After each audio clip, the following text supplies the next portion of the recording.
झूठा दिखावा इंसान को पहले थका देती है और फिर जान से मार देती है। जय श्री कृष्णा दोस्तों, राधे राधे। आपका हमारे YouTube चैनल पे बहुत बहुत स्वागत है।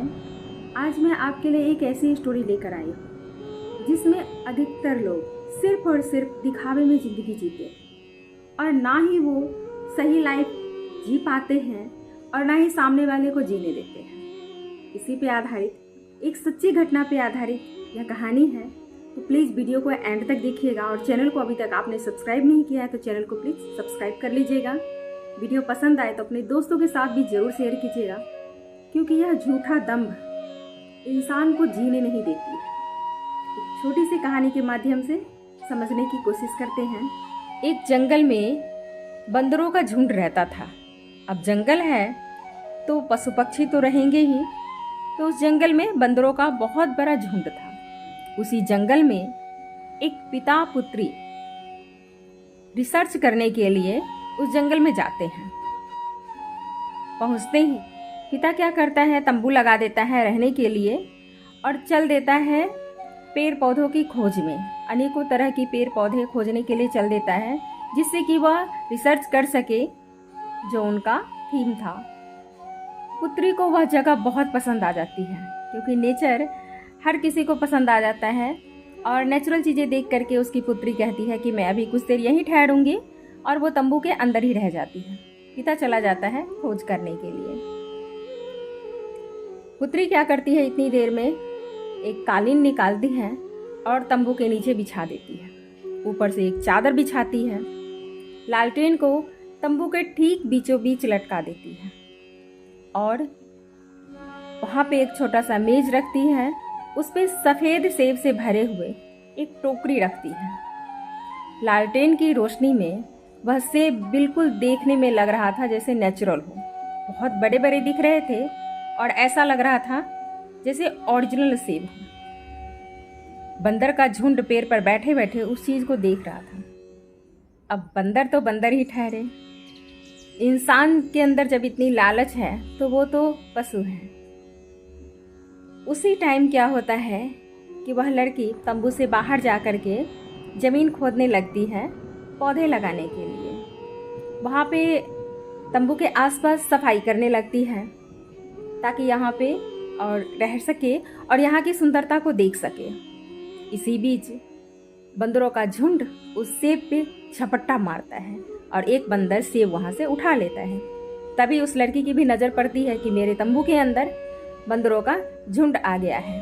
वो तुरंत बंदूक उठाती है और गोली दाग देती है। गोली की आवाज़ सुनते ही सभी बंदर वहाँ से भागने लगते हैं। जब कुछ दूर जाने पर बंदर देखते हैं कि कोई हमारा पीछा नहीं कर रहा है, तब वो चैन की सांस लेते हैं। उसी समय एक चोर बंदर अपना हाथ ऊपर करके दिखाता है कि ये देखो सेब, मेरे हाथ में इतना बड़ा सेब आ गया है और तुम में से किसी को नहीं मिला। सभी बंदर ललचाई नजरों से उस सेब को देखने लगते हैं, लेकिन वह क्लेवर था बंदर और सबको सिर्फ चिढ़ा रहा था। सभी बंदर उसकी इज्जत भी करने लगे कि चलो वाह क्या बात है, तुम तो सेब ले भी लिए, हम लोग तो झपट्टा भी मारे, गोली की आवाज़ भी बर्दाश्त किए, भागे भी, इतने दौड़े भी और कुछ मिला भी नहीं। चोर बंदर सबको सेब दिखा दिखा करके और चिढ़ा रहा था। सभी बंदर थक हार करके जब उनको सेब खाने को नहीं मिला तो इधर उधर पेड़ पे चढ़ गए जहाँ पे और भी फल लगे हुए थे। अब ये बंदर क्या करता है, सेब खाने की कोशिश करता है। ये ओरिजिनल सेब तो था नहीं। अब उसको जितनी कोशिश हो सका वो दांतों से काटने की तरह तरह तरीके अपनाते हैं, लेकिन वो सेब को नहीं खा पाता और जितनी बार खाने की कोशिश करता है उतना ही उसके दांत में दर्द होने लगता है। अब वो बंदर क्या करे, कुछ समझ नहीं आ रहा है। भूखा प्यासा बैठ गया पेड़ के नीचे ही उस सेब को लेकर के, क्योंकि उस सेब में उसकी प्रतिष्ठा थी। जो भी बंदर उसे देखते थे सैल्यूट मारते और उसकी इज्जत करते। क्या बात है, तुम्हारे हाथ में इतना बड़ा और इतना खूबसूरत सेब है, हम लोगों को कुछ नहीं मिला, यही जंगली घास फूस फल फ्रूट खा रहे हैं। ऐसा सोच करके सभी उसकी इज्जत तो करते थे, लेकिन कोई कुछ खाने को नहीं देते थे। सब अपना व्यवस्था करके खा लेते थे। 1 दिन हो गया, 2 दिन हो गया, वह बंदर बहुत कोशिश कर लिया उसे खाने की, लेकिन जब भी उसे खाने की कोशिश करता उसके दांत में दर्द और होने लगता। अब उसे कुछ समझ नहीं आ रहा था कि मैं क्या करूं। किसी को बोल भी नहीं सकता और उस सेब को छोड़ भी नहीं रहा था। लालच के कारण, प्रतिष्ठा के कारण उस सेब को छोड़ नहीं रहा था।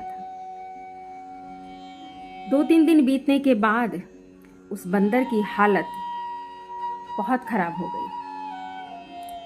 सभी बंदर इधर उधर से आते, उसको सैल्यूट करके, रिस्पेक्ट करके चले जाते। उसकी हालात को कोई नहीं देख रहा था और ना ही कोई समझ रहा था। एक दिन ऐसा भी आया जब बंदर निढाल पड़ा हुआ था, हाथ में सेब थे, पेड़ के ऊपर देख रहा है कि बहुत सारे फल लगे हुए हैं, लेकिन उसमें इतनी शक्ति नहीं थी कि पेड़ पर चढ़ करके फल तोड़े और अपनी क्षुधा मिटाए। भूख और प्यास के कारण बंदर की हालत खराब हो गई और उसकी मृत्यु हो गई। आंखें बंद होते ही उसका हाथ भी लूज हो गया और हाथ से सेब छूट करके दूर जा करके लुढ़क गया। कुछ देर बाद बंदरों की झुंड आती है, जो उनकी टोली थी, वो उनसे मिलने के लिए आते हैं तो देखते हैं कि इसकी आंखें बंद हो चुकी है, सांसें रुक चुकी। कुछ बंदर रोते हैं, बिलखते हैं, विलाप करते हैं, कुछ बंदर सांत्वना देते हैं और पत्तों से उसे ढक देते हैं। इसी बीच एक दूसरे बंदर की नज़र उस सेब पे जाती है और वो उस सेब को उठा करके सबको दिखाना शुरू कर देता है। सबको दिखाने लगता है कि देखो मेरे हाथ में कितना बड़ा फल है और कितना सुंदर है, चमकदार है। सभी देखते हैं और वहाँ से मुंह बना करके चले जाते हैं, क्योंकि चलो इसको मिला, हमें तो मिला नहीं। लेकिन किसी को ये समझ में नहीं आता है कि यह दिखावा है क्या चीज। इस दिखावे के कारण ये बंदर मर गया, लेकिन तब भी किसी को ये समझ नहीं आता है कि दिखावा करना लाइफ के लिए सही नहीं है। जितना है हमारे पास उतने में ही खुश रहना चाहिए, उसी में खुशी देखनी चाहिए। जो भी अपनी चीजें हैं, सिर्फ और सिर्फ अपनी चीजों पे खुश रहना चाहिए। इस बात को समझ जाए तो यह धरती ही स्वर्ग है। इसीलिए किसी ने सच ही कहा है कि झूठा दिखावा पहले तो इंसान को थका देता है और फिर जान से मार देता है। मिलते हैं नेक्स्ट वीडियो में, तब तक के लिए जय श्री कृष्णा, राधे राधे।